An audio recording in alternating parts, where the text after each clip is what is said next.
For now, we turn our attention to politics. Yeah, what can the country do without politics? Well, Mr. Sam Kagbo joins us this morning. He's a legal practitioner and an analyst. Thank you for coming on today. Thank you very much for having me. Well, you know, while we were sitting down here and the kind of headlines and comments we kept on hearing, things were just changing as we speak, and sometimes if you don't pay close attention, you just may miss it. But then we do know that this group emerged from the PDP. After that summit, they formed, they say, a new PDP. And then you have these meetings going on seemingly endlessly between the president, the chairman of the BOT, and then that group. And then who knows if the meeting will continue. And then you hear the stories that the PDM is also on board seeking to shop for members, other positions. It all seems unending. What's your analysis of all of this? Well, I think it's normal because we are racing against time. 2015 is here, and by next year they will have their primaries. Oh. People are starting to shuffle for positions to ensure that by 2014 they'll be relevant. But if for anything, I think PDP has been the cause of its own problems. And if you ask me, I would say they are lucky that those who are saying they are the new PDP are just giving them notice, if for anything, because, of course, you can't have a party within a party. And it's a negotiation technique to tell you that, hey, this is me as a form or as a group. If you this is a little bit of me, because there's more from where this is coming from. Definitely. They are more or less saying, if you don't attend to us, other people are out there waiting for us. And they are also sending a notice to parties like the APC. Of course, I think PDM, the new PDP, all of them are eyeing APC, which is actually the next alternative to the PDP. So if those meetings... You're sorry to interrupt you. Do you really think so? Because what we just heard is that the CPC, even though we're yet to confirm that story, but we understand that Some the CPC... says a group of CPC in Anambra. Yeah, has pulled out and joined PDM. Well, in other words, all might still not be well with the APC as it is. It might still not be well. Of course, it can't be all rosy for APC because it has to go through the teething problems of forming a party strong enough to contest the turf with PDP come 2015. But I would tell you in one word that if for anything, all of what is happening now is more or less asking PDP to put his house in order. Mind you, I don't think those members who are having problems with PDP are having it with the president, but they are having it with the chairman. They are saying, hey, this chairman is not here for the good of the party. You take him out. If you don't, it's a choice between the chairman and us. That's what they are saying. Yeah, and I think if Mr. President actually has 2015 in mind, they should listen to them because they have what I would call concrete structures. The chairman is just floating out there. Without those concrete structures, people who have people who have states to control, and actually people who have money to support his own cause. If they consistently ask for the chairman's removal, there will be no end to that. And then whoever becomes the next chairman may suffer the same fate. I don't think they had that problem with the last chairman. The last chairman was removed for obvious reasons, but I don't think it was a contest between him and the governors.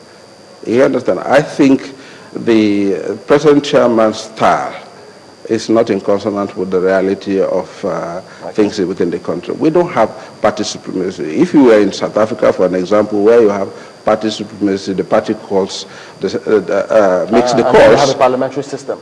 Yes, no, but even to give the, I'm trying to tell you the structure of the party here.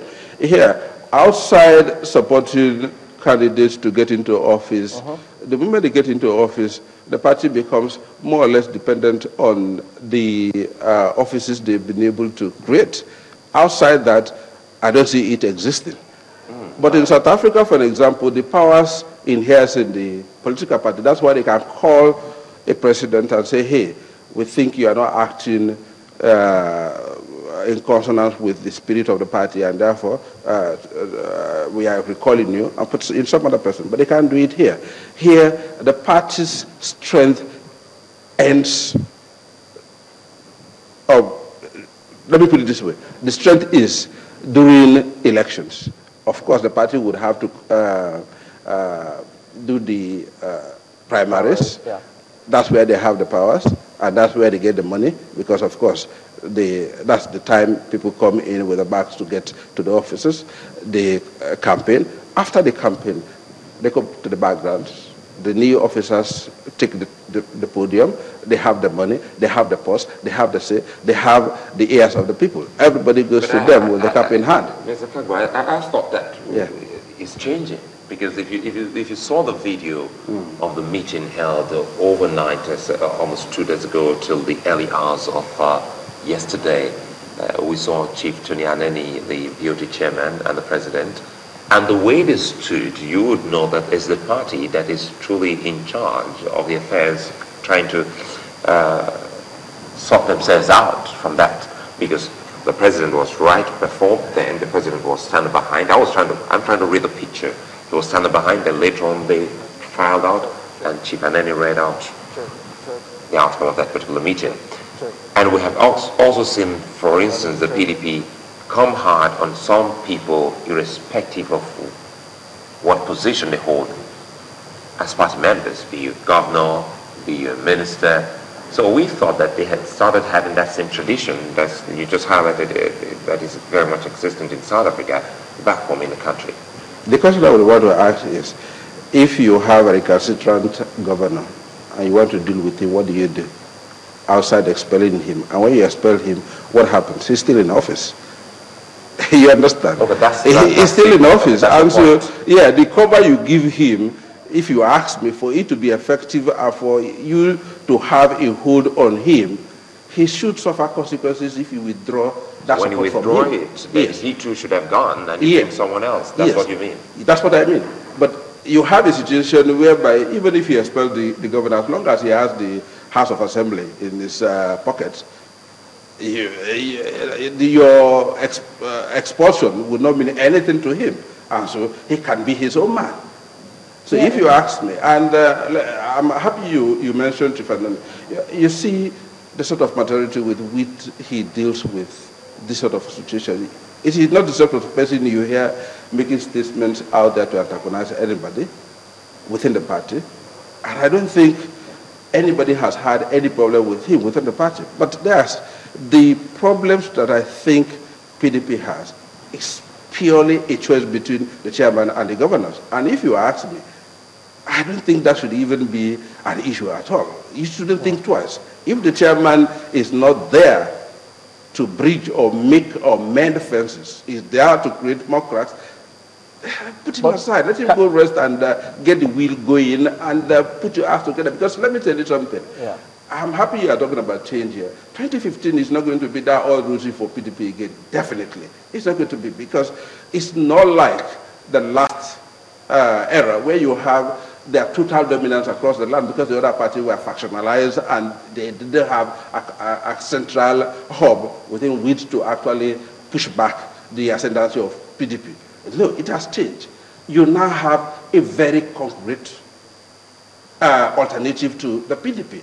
And look at the scenario here, and look at the mathematics that was done by the papers. You see that if indeed PDP loses out with those governors who are saying, if you don't attend to us, this is what we'll do, even the majority they have in the National Assembly will be gone. And once you are in the minority, you put the president in a kind of a situation where for all the time he would have to make a compromise for him to have his way. You shouldn't put that kind of, you shouldn't put the president in that kind of situation. He should be in a position where he has to call the shots, knowing that no matter what happens, he has the ears and support of the National Assembly.